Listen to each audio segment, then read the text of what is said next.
아들의 심장을 기다리는 100일. 심장이 멈추기 전 제 아들은 제 손을 꼭 잡았습니다. 수술실 문이 열렸을 때 의사가 제게 한 말은 죄송합니다.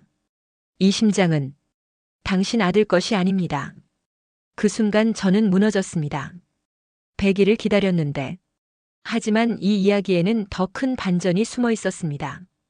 행복했던 어느 오후 2023년 3월 15일 수요일 오후 3시 저희 가족에게는 평범하지만 소중한 하루였습니다. 12살 준호가 학교에서 돌아오는 시간이었죠. 저는 부엌에서 준호가 좋아하는 김치찌개를 끓이고 있었고 남편은 거실에서 신문을 읽고 있었습니다.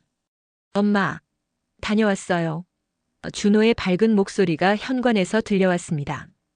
평소와 다름없는 인사였죠. 하지만 뭔가 달랐습니다. 목소리에 힘이 없었어요. 준호야, 어서 와. 손 씻고 와서 간식 먹자. 저는 대수롭지 않게 대답했습니다. 하지만 준호는 평소처럼 냉장고로 달려가지 않았어요. 소파에 털썩 주저앉더니 엄마 오늘 체육 시간에 너무 힘들었어요 라고 말했습니다. 체육을 그렇게 좋아하던 우리 준호가요? 축구를 하자고 아빠를 매일 조르던 그 아이가 체육이 힘들다고요? 저는 손을 닫고 준호에게 다가갔습니다. 어디가 아픈 거야? 이마에 손을 대보니 열은 없었습니다. 하지만 얼굴이 유난히 창백해 보였어요. 그냥 숨이 차요. 조금만 뛰어도 숨이 너무 차서 친구들을 따라갈 수가 없었어요. 남편이 신문을 내려놓고 우리를 바라봤습니다. 감기라도 걸린 건 아닐까? 요즘 환절기니까. 우리는 모두 그렇게 생각했습니다. 단순한 감기 증상이라고. 하루 이틀 푹 쉬면 나을 거라고. 그날 밤 준호는 일찍 잠자리에 들었습니다. 평소라면 게임을 하거나 책을 읽으며 늦게까지 버티던 아이였는데 저녁 8시가 되기도 전에 엄마 너무 피곤해요라며 방으로 들어갔어요. 남편과 저는 거실에서 조용히 이야기를 나눴습니다. 내일 아침에 좀 봐서 계속 이 상태면 병원에 데려가자. 그래, 그게 좋겠어. 우리는 여전히 대수롭지 않게 생각하고 있었습니다. 하지만 그 밤 이상한 일이 일어났습니다. 새벽 3시쯤 준호가 깨서 화장실에 가는 소리가 들렸어요. 그런데 뭔가 이상했습니다. 평소보다 걸음걸이가 느리고 힘들어하는 것 같았어요. 저는 살짝 일어나서 준호 방을 확인해 봤습니다. 아이가 침대에 앉아서 거칠게 숨을 쉬고 있었어요. 준호야, 괜찮아? 네, 엄마. 그냥 좀 답답해요. 그때부터 불안한 마음이 들기 시작했습니다. 하지만 아직까지는 큰 문제라고 생각하지 않았어요. 감기가 조금 심한 정도라고 생각했거든요. 다음 날 아침 준호는 학교에 가지 않겠다고 했습니다. 엄마, 너무 피곤해요. 하루만 쉬면 안 될까요? 평소 학교 가는 것을 좋아하던 준호가 이런 말을 하다니. 저는 남편과 상의한 후 준호를 집에서 쉬게 하기로 했습니다. 오늘 하루 푹 쉬고 내일도 이 상태면 병원에 가자. 그때만 해도 우리는 정말 몰랐습니다. 우리 가족의 평범한 일상이 그날을 마지막으로 완전히 바뀔 거라는 것을. 믿을 수 없는 현실. 오후 4시 남편이 급하게 들어왔습니다. 준호야, 아빠 왔다. 병원 가자. 평소라면 아빠가 일찍 들어온 것을 신기해했을 텐데 준호는 고개만 끄덕였습니다. 근처 소아과로 향했습니다. 차 안에서도 준호는 계속 힘들어했어요. 엄마, 가슴이 답답해요. 그 말을 들은 순간 저는 뭔가 심상치 않다는 것을 직감했습니다. 소아과에 도착해서 순서를 기다리는 동안 준호는 의자에 기대어 앉아 있었습니다. 다른 아이들은 뛰어다니거나 장난감을 가지고 놀고 있었는데 우리 준호만 축 늘어져 있었어요. 다음 김준호 어린이. 드디어 우리 차례가 왔습니다. 간호사가 먼저 기본적인 검사를 했어요. 체온, 혈압, 맥박. 그런데 간호사의 표정이 점점 심각해지더군요. 선생님께 빨리 보여드려야겠어요. 간호사가 급하게 말했습니다. 그 순간 저는 가슴이 철렁했어요. 의사 선생님이 청진기로 준호의 심장 소리를 들었습니다. 처음에는 별 이상이 없어 보였는데 점점 표정이 굳어지더군요. 다시 한 번, 그리고 또 한 번. 계속해서 청진기를 이곳저곳에 대고 있었습니다. 혹시 아이가 최근에 감기를 심하게 앓은 적이 있나요? 의사 선생님의 질문에 저희는 아니요, 별다른 증상은 없었는데요 라고 대답했습니다. 심장 소리가 조금 이상해요. 정확한 진단을 위해서는 대학병원에서 정밀 검사를 받아보시는 게 좋겠습니다. 의사 선생님의 말에 저와 남편은 서로의 얼굴을 바라봤습니다. 심장이요? 남편이 당황스러운 목소리로 물었습니다. 내 심장 판막에 문제가 있을 수도 있고, 정확한 건 대학병원에서 확인해 봐야겠어요. 지금 당장 응급한 상황은 아니지만 빠른 시일 내에 검사 받으시기 바랍니다. 다음 날 아침 일찍 대학병원에 전화를 걸어 예약을 잡았습니다. 다행히 그날 오후에 진료를 받을 수 있었어요. 하지만 그 몇 시간이 정말 길게 느껴졌습니다. 대학병원에 도착했을 때 준호의 상태는 더 나빠진 것 같았습니다. 병원 로비에서 엘리베이터까지 가는 짧은 거리도 힘들어했어요. 엄마, 다리에 힘이 없어요. 소아심장내과로 향했습니다. 이름만 들어도 가슴이 두근거렸어요. 우리 아들이 정말 심장에 문제가 있는 건가요? 전문의 선생님이 준호를 자세히 살펴봤습니다. 청진, 촉진, 그리고 여러 가지 질문들. 언제부터 숨이 찼나요? 운동할 때 특별히 힘든가요? 가슴이 아프거나 어지럽지는 않나요? 일단 심전도와 심장 초음파 검사를 해봅시다. 그리고 흉부 엑스레이도 찍어야겠어요.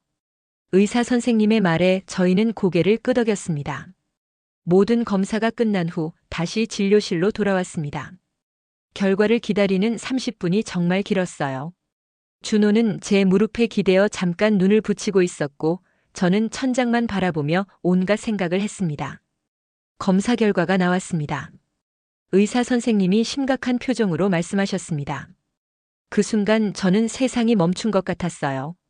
확장성 심근병증입니다. 의사 선생님의 말에 저희는 얼어붙었습니다. 심장 근육이 늘어나면서 수축 기능이 현저히 떨어진 상태예요. 쉽게 말해서 심장이 제 기능을 하지 못하고 있습니다. 그게 어떤 의미인가요? 남편이 떨리는 목소리로 물었습니다. 현재 준호의 심기능은 정상의 15% 수준입니다. 일반적으로 50% 이하면 심부전으로 판단하는데 준호는 상당히 심각한 상태예요. 15%라는 숫자가 계속 머릿속을 맴돌았습니다. 우리 아이의 심장이 겨우 15%만 작동하고 있다니. 치료는 어떻게 해야 하나요? 제가 간신히 물었습니다. 일단 약물 치료를 시작하겠습니다.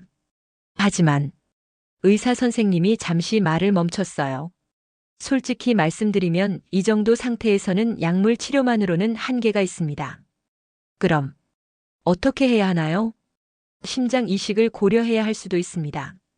그 순간 세상이 무너지는 것 같았습니다. 심장 이식? 우리 12살 아들이 심장 이식을? 끝이 보이지 않는 대기. 집으로 돌아가는 차 안에서 우리 가족은 모두 말이 없었습니다. 준호는 피곤한지 뒷자리에서 잠들어 있었고 저와 남편은 앞으로 어떻게 해야 할지 막막했습니다. 그날 밤 준호가 잠든 후 저와 남편은 거실에서 조용히 이야기를 나눴습니다. 여보, 심장 이식이라니. 이게 현실인가 싶어. 남편의 목소리에도 절망이 섞여 있었습니다. 우선 약물 치료부터 해보자. 의사 선생님도 지금 당장은 아니라고 했잖아. 저는 희망을 놓지 않으려고 애썼습니다. 하지만 현실은 녹록하지 않았습니다. 약물 치료를 시작한 지 한 달이 지나도 준호의 상태는 크게 나아지지 않았어요. 오히려 조금씩 더 힘들어하는 것 같았습니다. 학교도 제대로 다니지 못했어요. 일주일에 2~3번 정도만 갈 수 있었고 그마저도 오전에만 참여하고 오후에는 집에서 쉬어야 했습니다. 엄마, 친구들이 왜 자꾸 안 놀러 오냐고 물어봐요. 준호가 슬픈 목소리로 말했습니다. 아이들에게 어떻게 설명해야 할지 모르겠었어요. 한 달 후 다시 병원을 방문했습니다. 추적 검사 결과 심기능이 20%로 조금 올랐지만 여전히 위험한 수준이었어요. 조금 나아지긴 했지만 아직 안심할 수 없는 상황입니다. 계속 약물 치료를 하면서 지켜보죠. 하지만 만약 다음 검사에서도 큰 호전이 없다면 의사 선생님의 말을 끝까지 들을 수 없었습니다. 그 후 몇 주가 더 지났습니다. 준호의 일상은 완전히 바뀌었어요. 평소 좋아하던 축구는 물론이고 친구들과 뛰어노는 것도 할 수 없었습니다. 엄마, 저 언제쯤 다시 축구할 수 있을까요? 준호가 창문 너머 운동장에서 뛰어노는 아이들을 바라보며 물었습니다. 곧, 곧 괜찮아질 거야. 저는 거짓말을 하고 있었습니다. 언제 괜찮아질지, 정말 괜찮아질 수 있을지 아무도 모르는 상황이었거든요. 2달째 되는 날 병원에서 연락이 왔습니다. 준호 어머니, 이번 주에 검사 받으러 오세요. 그리고 상담을 받으실 수 있도록 시간을 잡아드리겠습니다. 상담이라는 말에 가슴이 철렁했습니다. 무슨 상담인지 물어보니 이식 코디네이터와의 상담이었습니다. 검사 결과는 우리의 기대를 저버렸습니다. 심기능이 18%로 오히려 떨어졌어요. 약물에 대한 반응도 점점 나빠지고 있었습니다. 더 이상 미룰 수 없겠습니다. 이식 대기자 명단에 등록하는 것을 진지하게 고려해야 해요. 의사 선생님의 말에 저희는 더 이상 할 말이 없었습니다. 이식 코디네이터와의 상담이 시작되었습니다. 차분하고 전문적인 설명이었지만 듣는 내내 현실감이 없었어요. 소아심장 이식의 경우 성인보다 기증자가 훨씬 적습니다. 나이와 체중이 비슷한 기증자를 찾아야 하거든요. 대기 기간이 얼마나 되나요? 남편이 물었습니다. 평균적으로 6개월에서 1년 정도입니다. 하지만 경우에 따라서는 더 오래 걸릴 수도 있어요. 그리고 코디네이터가 잠시 말을 멈췄습니다. 솔직히 말씀드리면 기증자가 나타나지 않을 수도 있습니다. 그 말을 듣는 순간 저는 정말 무너질 것 같았습니다. 우리 아들이 죽을 수도 있다는 뜻이었거든요. 그 주 말 공식적으로 이식 대기자 명단에 등록했습니다. 온갖 서류와 검사 그리고 면담. 절차만도 일주일이 걸렸어요. 이제부터 언제든 연락이 올 수 있습니다. 24시간 연락이 가능한 상태를 유지해 주세요. 코디네이터의 말에 저희는 고개를 끄덕였습니다. 그날부터 정말 끝이 보이지 않는 기다림이 시작되었습니다. 초조한 하루하루. 대기자 명단에 등록된 지 일주일째 되는 날이었습니다. 새벽 3시 전화가 울렸어요. 혹시? 저는 심장이 뛰며 전화를 받았습니다. 안녕하세요, 병원입니다. 죄송한데 잘못 걸었네요. 실수 전화였습니다. 하지만 그 순간의 긴장감을 잊을 수가 없었어요. 이제부터 매일 이런 기다림을 해야 한다는 것이 실감났습니다. 준호의 상태는 점점 나빠지고 있었습니다. 계단을 오르기도 힘들어했고 조금만 움직여도 숨이 차서 쉬어야 했어요. 엄마, 오늘은 학교에 안 가면 안 될까요? 준호가 아침마다 이렇게 말했습니다. 아이도 힘든 게 눈에 보였어요. 결국 학교에 휴학 신청을 했습니다. 담임 선생님이 집으로 찾아와서 상황을 들으시고는 눈물을 글썽이셨어요. 준호가 빨리 나아서 다시 학교에 오길 기다리고 있을게요. 선생님의 말에 준호도 눈물을 흘렸습니다. 병원 방문도 더 자주 해야 했어요. 일주일에 2번씩 상태를 점검하고 약을 조정하고 매번 갈 때마다 혹시 안 좋은 소식이 있을까봐 걱정이었습니다. 심기능이 15%로 더 떨어졌습니다. 한 달 후 검사 결과였습니다. 약물도 더 이상 효과를 보이지 않고 있었어요. 이제 정말 시간이 많지 않습니다. 우선순위를 최고 등급으로 올려드리겠어요. 의사 선생님의 말에 저희는 절망감을 느꼈습니다. 우선순위 최고 등급. 그 말의 의미는 곧 죽을 수도 있다는 뜻이었습니다. 집에서의 일상도 완전히 바뀌었어요. 저는 직장을 그만두고 24시간 준호를 돌봐야 했습니다. 남편도 재택 근무로 바꿔서 최대한 집에 있으려고 했어요. 휴대폰은 항상 최대 볼륨으로 설정해 두었습니다. 화장실에 갈 때도 잠들 때도 항상 옆에 두고 있었어요. 혹시 병원에서 연락이 올까 봐서. 엄마, 밤에 자다가 전화 오는 소리 들었어요. 혹시 제 심장 나온 거예요? 준호가 기대에 찬 목소리로 물었을 때가 있었어요. 하지만 그건 그냥 광고 전화였습니다. 아니야, 준호야. 괜찮아. 저는 실망한 준호를 달래며 말했습니다. 하지만 저도 똑같이 실망하고 있었어요. 2개월이 지났습니다. 아직 연락이 없었어요. 준호의 상태는 더욱 나빠졌습니다. 이제 침대에서 일어나는 것조차 힘들어했습니다. 어느 날 밤 준호가 갑자기 숨을 헐떡이기 시작했습니다. 평소보다 훨씬 심했어요. 여보, 빨리 병원에. 응급실로 달려갔습니다. 그날 밤 준호는 중환자실에 입원했어요. 상태가 많이 악화되었습니다. 앞으로는 병원에서 대기하시는 게 좋겠어요. 의사의 말에 저희는 고개를 끄덕일 수밖에 없었습니다. 중환자실에 누워있는 준호를 보니 눈물이 났습니다. 온몸에 연결된 각종 기계들, 산소 마스크. 우리 아이가 이렇게까지 되다니. 엄마, 저 죽는 건 아니죠? 준호가 작은 목소리로 물었습니다.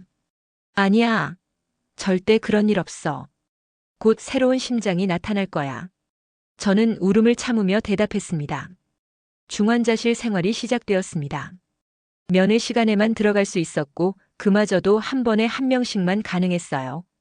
병원 복도에서 밤을 새우는 일이 많아졌습니다. 간이 침대를 놓고 교대로 잠을 청했지만 제대로 잠들 수 없었어요. 언제 응급 상황이 발생할지 모르니까. 다른 환아 가족들과도 친해졌습니다. 모두 비슷한 상황이었어요. 기다리고 또 기다리고. 우리 아이는 8개월째 기다리고 있어요. 옆 병실 어머니가 말씀하셨습니다. 8개월. 정말 끝이 보이지 않는 기다림이었습니다. 준호도 다른 아이들과 친해졌어요. 같은 병을 앓고 있는 친구들이었죠. 서로를 응원하고 격려하는 모습이 대견하면서도 마음 아팠습니다. 준호야, 내가 먼저 수술하면 너도 곧 차례가 올 거야. 1살 위인 민수가 말했습니다. 아이들끼리는 더 솔직하고 현실적이었어요. 3개월째 여전히 소식이 없었습니다. 준호의 몸무게는 10kg이나 빠졌고 얼굴은 더욱 창백해졌어요. 의료진들도 걱정스러운 표정을 감추지 못했습니다. 조금만 더 버텨야 해요. 분명 기회가 올 거예요. 하지만 얼마나 더 버텨야 할까요? 우리 아이가 정말 견딜 수 있을까요? 희망의 소식. 그날은 평소와 다름없는 목요일이었습니다. 오후 2시쯤 저는 준호 옆에서 책을 읽어주고 있었어요. 준호가 좋아하는 해리포터 시리즈였습니다. 엄마, 해리가 퀴디치 경기에서 이기는 장면 다시 읽어주세요. 준호가 말했습니다. 아이는 하늘을 날며 자유롭게 뛰어다니는 이야기를 특히 좋아했어요. 그때였습니다. 복도에서 급한 발걸음 소리가 들렸고 중환자실 문이 열렸습니다.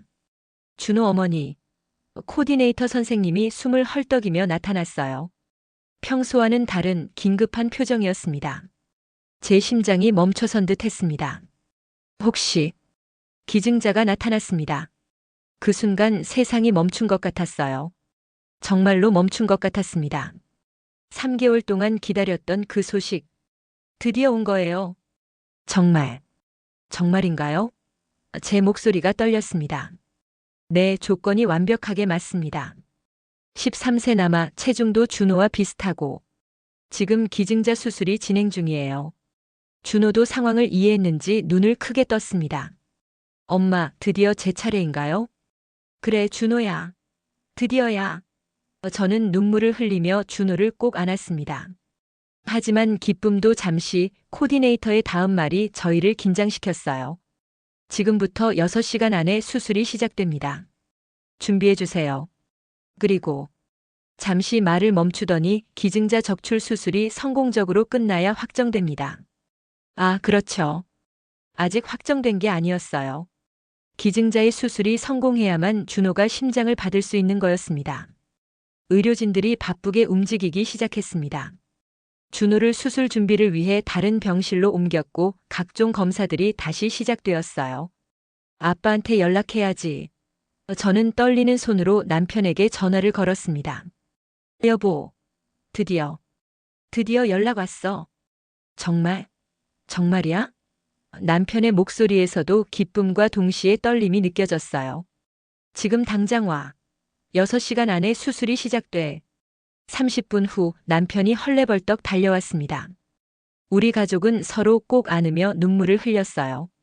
준호야, 드디어구나. 아빠가 준호의 손을 잡으며 말했습니다. 하지만 기다림은 끝나지 않았어요. 이제 다른 종류의 기다림이 시작된 거였죠. 기증자 수술이 성공적으로 끝나기를 기다리는 시간. 2시간이 지났습니다. 아직 소식이 없었어요. 3시간, 4시간. 왜 이렇게 오래 걸리는 걸까요? 괜찮을 거야. 분명 잘 될 거야. 남편이 제 손을 잡으며 말했지만 우리 모두 불안했습니다. 5시간째 코디네이터가 다시 나타났습니다. 기증자 수술이 성공적으로 끝났습니다. 이번에는 정말이었어요. 드디어 확정된 거였습니다. 1시간 후에 준호 수술이 시작됩니다. 수술 동의서에 서명해 주세요. 수술 동의서를 받아든 순간 현실이 와닿았어요. 정말로 우리 아이가 심장 수술을 받게 되는 거였습니다. 동의서에는 온갖 위험사항들이 적혀 있었어요. 수술 중 사망 가능성, 합병증, 거부 반응. 읽을수록 무서웠지만 다른 선택은 없었습니다. 엄마, 아빠 걱정하지 마세요. 저 잘 될 거예요. 준호가 오히려 우리를 위로했습니다. 수술실 앞으로 이동하는 시간이 왔습니다. 준호는 수술용 침대에 누워서 복도를 지나갔어요. 엄마, 아빠 사랑해요. 준호가 수술실로 들어가면서 마지막으로 한 말이었습니다. 수술실 문이 닫히는 순간 저는 주저앉을 뻔했어요. 남편이 저를 꼭 안아주었습니다. 이제 기다리는 일만 남았어요. 8시간에서 12시간 정도 걸릴 예정입니다. 간호사가 설명해 주었어요. 8시간에서 12시간. 또 다른 긴 기다림이 시작되었습니다. 하지만 이번에는 달랐어요. 절망적인 기다림이 아니라 희망을 품은 기다림이었습니다. 우리 아들이 새로운 삶을 얻기 위한 마지막 관문이었거든요. 가슴을 찌르는 진실. 10시간이 흘렀습니다. 수술실 불빛은 여전히 켜져 있었어요. 저와 남편은 복도 의자에서 한치도 움직이지 않았습니다. 수술은 성공적으로 끝났습니다. 마침내 의사 선생님이 나오셨어요. 그 말을 듣는 순간 저는 그 자리에 주저앉고 말았습니다. 정말 성공한 건가요? 남편이 확인하듯 물었습니다. 네, 새로운 심장이 잘 자리 잡았고 현재 정상적으로 뛰고 있습니다. 하지만 앞으로 중환자실에서 최소 일주일은 지켜봐야 합니다. 거부 반응이나 합병증이 생길 수 있거든요. 그래도 수술이 성공했다는 것만으로도 감사했습니다. 3개월의 기다림이 마침내 끝난 거예요. 준호는 중환자실로 옮겨졌습니다. 온몸에는 여러 관들이 연결되어 있었고 인공호흡기를 착용하고 있었어요. 하지만 모니터에서 보이는 심전도는 규칙적이고 힘차게 뛰고 있었습니다. 이게 다른 사람의 심장이 뛰는 소리인가요? 저는 모니터를 바라보며 감격했습니다. 다음 날 아침 준호가 깨어났습니다. 아직 인공호흡기 때문에 말은 할 수 없었지만 눈으로 저희를 알아봤어요. 준호야, 엄마야. 저는 눈물을 흘리며 준호의 손을 잡았습니다. 준호도 눈물을 흘리고 있었어요. 사흘 후 준호는 인공호흡기를 떼고 스스로 숨 쉴 수 있게 되었어요. 엄마, 아빠. 며칠 만에 듣는 준호의 목소리였습니다. 목소리는 약했지만 예전보다 훨씬 편안해 보였어요. 어떠니? 어디 아픈 데는 없어? 괜찮아요. 그런데 가슴이 좀 이상해요. 뭔가 다른 사람의 것 같아요. 당연한 말이었죠. 실제로 다른 사람의 심장이었으니까요. 일주일 후 준호는 일반 병실로 옮겨졌습니다.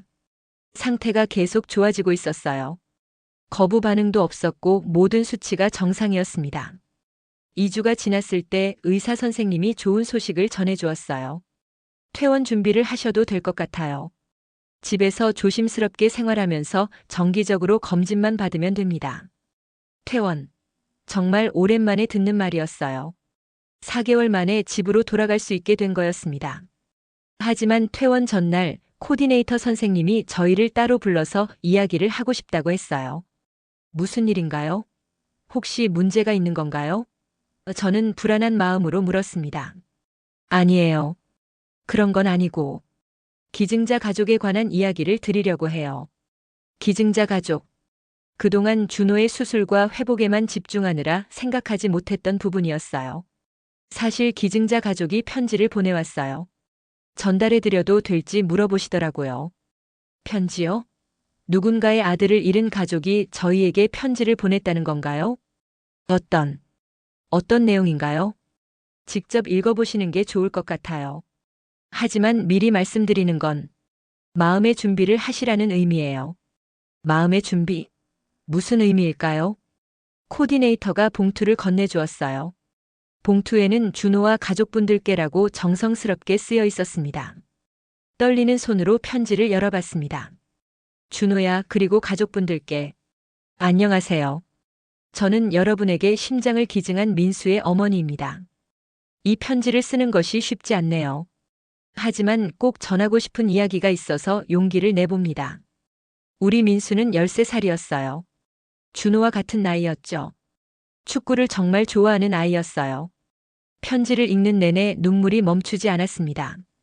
민우라는 아이가 어떤 아이였는지, 그 가족이 어떤 마음으로 기증을 결정했는지, 그리고 편지의 마지막 부분에서 저는 충격적인 사실을 알게 되었습니다.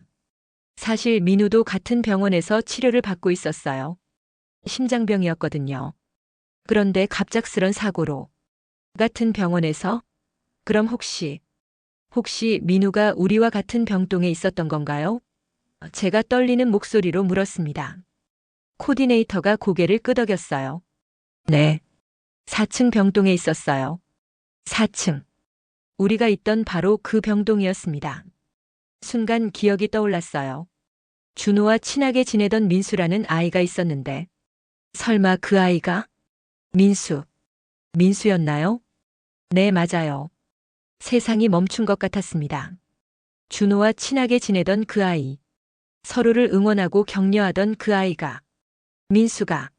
민수가 준호에게 심장을. 복잡한 감정. 그 순간 모든 것이 뒤섞였습니다. 기쁨과 슬픔, 감사함과 죄책감. 어떤 감정이 맞는 건지 알 수 없었어요. 준호보다 1살 많고 항상 밝게 웃던 그 아이. 준호야, 내가 먼저 수술하면 너도 곧 차례가 올 거야. 라고 했던 그 아이가. 언제 일어난 일인가요? 저는 간신히 목소리를 냈습니다. 준호 수술 이틀 전이었어요. 교통사고였습니다. 코디네이터의 말에 저는 더 이상 참을 수 없었어요. 민수가 교통사고로 죽었다니. 그리고 그 아이의 심장이 준호에게. 집으로 돌아가는 길 저와 남편은 말이 없었습니다. 준호는 차창 밖을 바라보며 민수 형은 어떻게 지내고 있을까요? 퇴원하면 꼭 만나러 가야겠어요 라고 말했어요. 그 말을 들으니 가슴이 찢어질 것 같았습니다. 어떻게 말해야 할까요?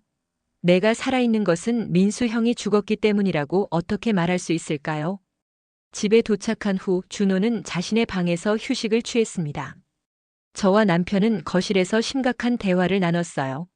준호한테 말해야 할까? 남편이 물었습니다. 모르겠어. 아직 회복 중인데 이런 이야기를 듣는 게 좋을까? 하지만 준호도 이상하게 생각할 거예요.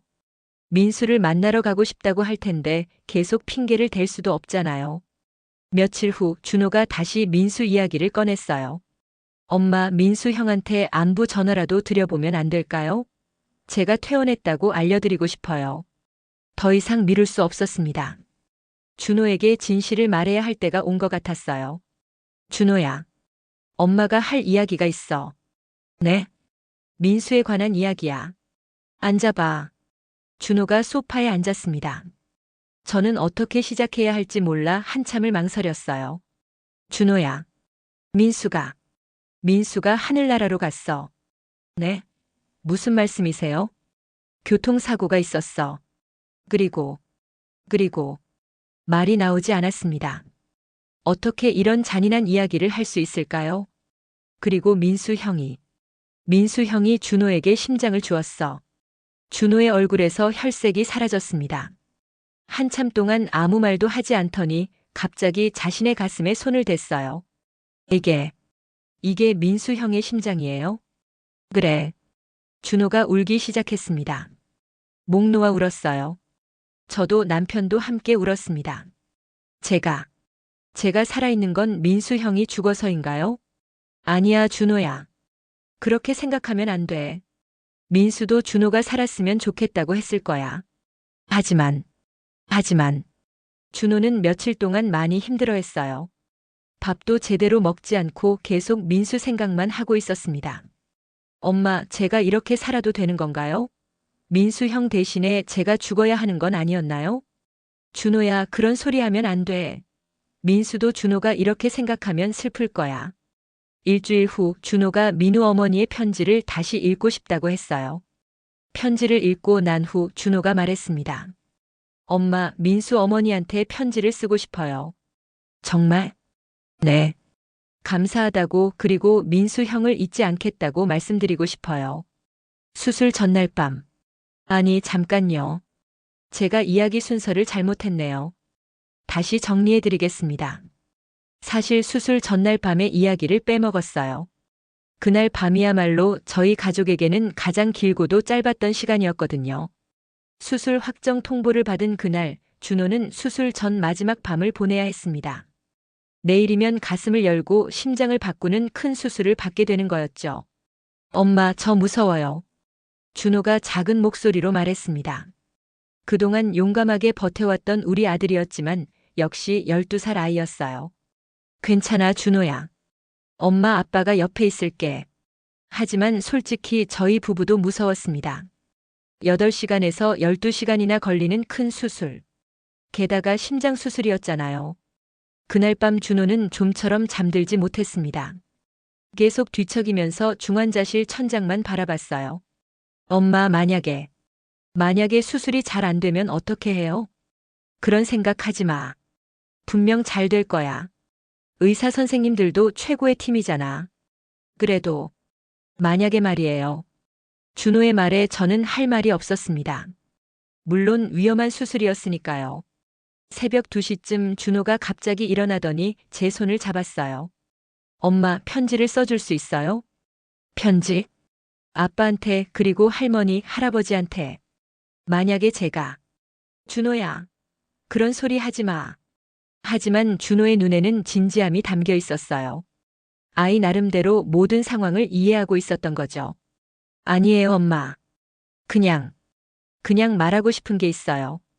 결국 저는 준호가 하고 싶은 말을 받아 적었습니다. 아빠, 그동안 고마웠어요. 아픈 저 때문에 회사도 자주 못 가고. 미안해요. 아빠가 제일 좋은 아빠예요.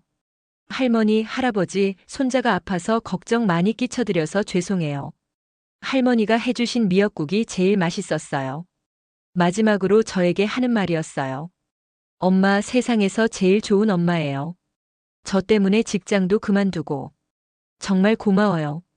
엄마가 옆에 있어서 무서웠던 병원도 견딜 수 있었어요. 편지를 받아 적는 내내 눈물이 계속 흘렀습니다. 우리 아들이 이렇게 깊이 생각하고 있었다니. 새벽 4시 준비를 위해 간호사들이 들어왔어요. 금식을 해야 했고 여러 가지 사전 처치들이 필요했거든요. 수술복으로 갈아입어야겠어요. 간호사가 말했습니다. 준호가 수술복을 입는 모습을 보니 정말 현실이 되는 것 같았어요. 오전 6시 마지막으로 우리 가족이 함께 있을 수 있는 시간이었습니다. 준호야, 사랑해. 아빠가 준호를 꼭 안으며 말했어요. 저도 사랑해요, 아빠. 수술 잘 받고 깨어나면 엄마 아빠가 기다리고 있을게. 네, 약속해요. 오전 8시 수술실로 향할 시간이 되었습니다. 수술용 침대에 누운 준호가 마지막으로 한 말이 있었어요.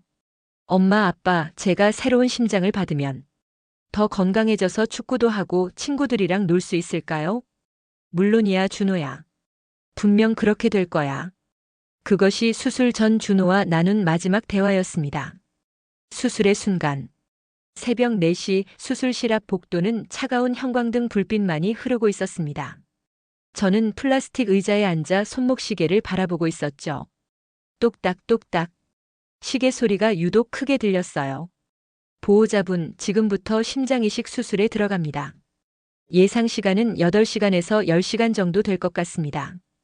간호사의 말에 고개를 끄덕였지만 실제로는 아무것도 들리지 않았어요. 머릿속이 하얘졌거든요. 8시간, 10시간. 그 긴 시간 동안 제 아들은 생과 사의 경계를 오가게 되는 거였어요.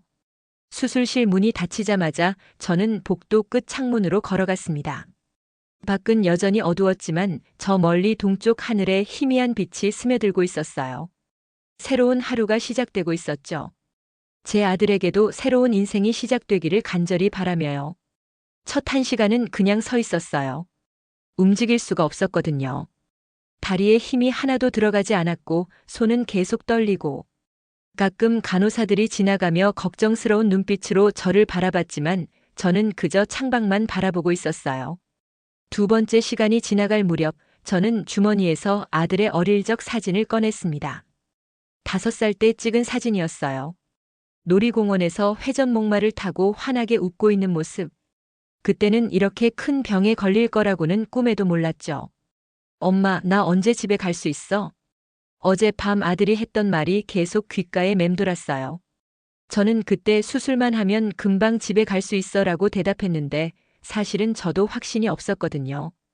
혹시라도 수술이 실패하면, 혹시라도 제 아들이 다시는 집에 오지 못한다면.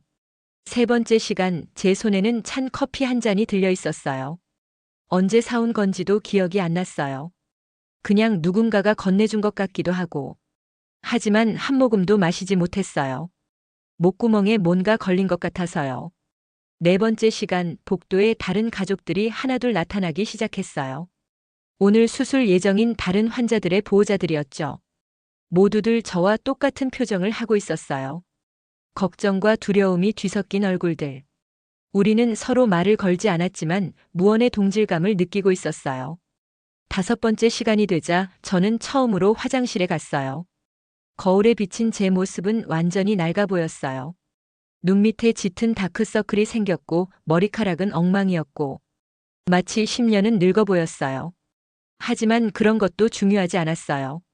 오직 아들의 수술만이 머릿속을 가득 채우고 있었거든요. 6번째 시간 갑자기 수술실 문이 열렸어요. 간호사 한 명이 나왔죠. 저는 벌떡 일어서며 달려갔어요. 아, 죄송해요. 다른 환자 때문에 나온 거예요. 그 말에 다시 주저앉았어요.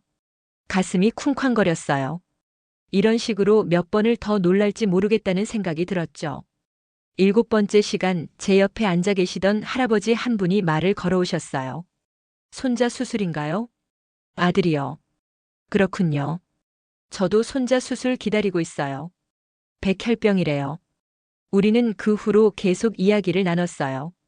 병원에서 만난 인연이지만 같은 아픔을 가진 사람끼리는 금세 마음이 통하나 봐요. 그분과 이야기하니 조금은 마음이 진정되었어요. 8번째 시간 창밖이 완전히 밝아졌어요. 사람들이 출근하는 모습들이 보였어요. 평범한 일상을 살아가는 사람들. 저도 몇 달 전까지는 저렇게 평범한 하루하루를 살았는데 이제는 그런 일상이 얼마나 소중한 건지 뼈저리게 느끼고 있었어요. 9번째 시간이 다 되어갈 무렵 드디어 수술실 문이 활짝 열렸어요. 의사 선생님이 나오시는 게 보였어요. 저는 심장이 멎을 것 같았어요. 선생님의 표정을 보려고 했지만 마스크 때문에 잘 보이지 않았거든요. 수술 성공했습니다. 그 한마디에 저는 그 자리에 주저앉았어요. 다리에 힘이 완전히 빠져버렸거든요. 눈물이 쏟아졌어요. 기쁨의 눈물이었어요. 새로운 심장의 첫 박동. 중환자실은 조용했어요. 각종 기계들의 삐삐 소리만 들릴 뿐이었죠. 저는 아들의 침대 옆에 서서 그의 얼굴을 바라보고 있었어요. 마취에서 깨어나지 못한 아들은 평화로운 얼굴로 누워 있었어요. 가슴에는 하얀 붕대가 층층이 감겨 있었고 여러 개의 튜브들이 몸 여기저기에 연결되어 있었어요. 심장 박동을 보여주는 모니터에는 규칙적인 파형이 그려지고 있었죠. 새로운 심장이 제대로 뛰고 있다는 증거였어요. 쿵쾅, 쿵쾅, 쿵쾅. 모니터에서 나오는 심장 박동 소리를 듣고 있으니 감동이 밀려왔어요. 이 소리가 얼마나 소중한지. 몇 달 전까지만 해도 당연하게 여겼던 이 소리가 이렇게 고마울 줄이야. 엄마. 갑자기 들리는 희미한 목소리에 저는 깜짝 놀랐어요. 아들이 눈을 살짝 뜨고 있었거든요. 응, 엄마 여기 있어. 아무 걱정 마. 아들은 말을 하려고 했지만 목에 삽관 튜브가 있어서 소리가 제대로 나오지 않았어요. 대신 제 손을 살짝 꽉 쥐어주었죠. 그 작은 힘이 저에게는 세상에서 가장 큰 힘이었어요. 수술 끝났어. 이제 괜찮아. 아들의 눈에서 눈물이 한 방울 흘러내렸어요. 아픔 때문일 수도 있고 안도감 때문일 수도 있었죠. 저도 모르게 따라서 눈물이 났어요. 그날 밤 저는 아들 옆에서 한숨도 자지 않았어요. 모니터의 심장 박동 소리를 계속 들으면서 새로운 심장이 제대로 뛰고 있는지 확인하고 또 확인했어요. 간혹 박동이 불규칙해지면 간호사를 불렀고 그럴 때마다 괜찮다, 정상이다라는 말을 들었죠. 새벽 3시쯤 아들이 다시 눈을 떴어요. 이번에는 좀 더 또렷한 눈빛이었어요. 엄마 가슴이 이상해. 어떻게 이상한데? 뭔가 다른 사람 것 같아. 아들의 말에 순간 마음이 아팠어요. 맞아요. 이제 아들의 가슴 속에는 다른 사람의 심장이 뛰고 있으니까요. 어린아이가 그런 걸 느끼다니. 괜찮아. 그 심장이 너를 살려준 거야. 고마워해야 해. 아들은 고개를 끄덕였어요. 비록 어리지만 무슨 말인지는 이해하는 것 같았어요. 이틀 후 아들은 중환자실에서 일반 병실로 옮겨졌어요. 삽관 튜브도 제거되어서 이제 말을 할 수 있게 되었죠. 엄마, 나 배고파. 몇 달 만에 들어보는 말이었어요. 그동안은 계속 아파, 힘들어 같은 말만 했었는데 이제 배고프다고 하다니. 이런 평범한 말이 이렇게 반가울 줄이야. 일주일 후 아들은 처음으로 병상에서 일어나 앉을 수 있었어요. 그리고 2주일 후에는 복도를 천천히 걸을 수 있게 되었죠. 새로운 심장이 아들의 온몸에 생명력을 불어넣고 있었어요. 엄마, 나 진짜 나아진 거야? 응, 많이 나아졌어. 그럼 이제 친구들이랑 축구할 수 있어? 조금 더 있어봐. 천천히 해야 해. 아들의 얼굴에 다시 희망이 돌아오는 게 보였어요. 몇 달 동안 잃어버렸던 미래에 대한 꿈들이 하나씩 되살아나고 있었죠. 한 달 후 아들은 퇴원할 수 있게 되었어요. 퇴원 전날 밤 아들이 갑자기 물어봤어요. 엄마, 내 심장을 준 사람은 누구야? 저는 한동안 말을 하지 못했어요. 어떻게 설명해야 할지 모르겠더라고요. 하늘나라에 간 천사가 내게 선물을 준 거야. 천사가? 응. 그 천사가 너를 살려달라고 자기 심장을 선물해 준 거야. 아들은 한참 동안 생각하더니 말했어요. 그럼 나도 천사처럼 살아야겠다. 그 순간 저는 울컥했어요. 이 어린아이가 벌써 이런 생각을 하다니. 퇴원하는 날 아침이었어요. 아들과 함께 병원 복도를 걸으면서 지난 100일을 되돌아봤어요. 지옥 같았던 시간들, 절망했던 순간들, 그리고 기적 같은 희망의 순간들. 복도 끝에서 우리를 기다리던 차가 보였어요. 집으로 가는 차였죠. 몇 달 만에 집에 돌아가는 길이었어요. 엄마, 우리 집 고양이 뽀롱이는 잘 있을까? 물론이지. 너 기다리고 있을 거야. 차에 타자마자 아들은 창밖을 바라보며 말했어요. 엄마, 세상이 이렇게 예뻤나? 맞아요. 몇 달 동안 병원에만 있던 아들에게는 바깥 세상의 모든 것이 새로워 보였을 거예요. 파란 하늘, 흰 구름, 길가의 나무들, 지나가는 사람들. 모든 것이 다시 태어난 아들에게는 선물 같았을 거예요. 집에 도착했을 때 뽀롱이가 현관에서 우리를 기다리고 있었어요. 아들을 보자마자 달려와서 다리에 부비부비했죠. 뽀롱아, 나 많이 보고 싶었어. 고양이도 주인을 알아보는 건지 평소보다 더 애교를 부렸어요. 오랜만에 보는 평화로운 풍경이었죠. 그날 밤 아들의 방에서 이야기를 나누다가 아들이 갑자기 물어봤어요. 엄마, 나한테 심장을 준 그 천사에게 편지를 쓸 수 있을까? 편지를? 응. 고맙다고 하고 싶어. 저는 잠시 망설였어요. 기증자 가족과는 연락할 수 없다는 걸 아들에게 어떻게 설명해야 할지. 그래. 편지를 써보자. 엄마가 그 천사에게 전달해 줄게. 아들은 정말 편지를 썼어요. 삐뚤빼뚤한 글씨로요. 천사 언니 또는 형에게. 나는 민준이에요.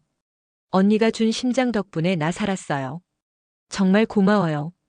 나도 언니처럼 착한 사람이 될게요. 건강한 심장으로 열심히 살 거예요. 사랑해요. 그 편지를 읽는 순간 저는 눈물이 났어요. 이 아이가 벌써 이런 마음을 가지게 되다니. 그 편지는 제가 소중히 간직하고 있어요. 그리고 가끔 아들과 함께 기증자를 위해 기도를 해요. 얼굴도 모르는 그분에게 감사하다고 잘 살고 있다고. 6개월이 지난 지금 아들은 완전히 건강해졌어요. 학교도 다시 다니고 친구들과 뛰어놀고. 물론 격한 운동은 아직 조심해야 하지만 거의 정상적인 생활을 하고 있어요. 어제 아들이 말했어요. 엄마, 나 의사가 될래. 의사? 응.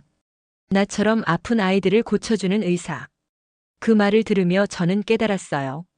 누군가의 마지막이 또 다른 누군가의 시작이 될 수 있다는 걸. 저는 그때 처음 알았습니다. 아들에게 새로운 심장을 선물해준 그분의 마지막 선택이 제 아들의 새로운 인생의 시작이 되었어요. 그리고 제 아들의 이 경험이 언젠가는 또 다른 누군가의 희망이 될 수 있을 거라고 그런 생각이 들었어요. 오늘도 아들의 심장은 건강하게 뛰고 있어요.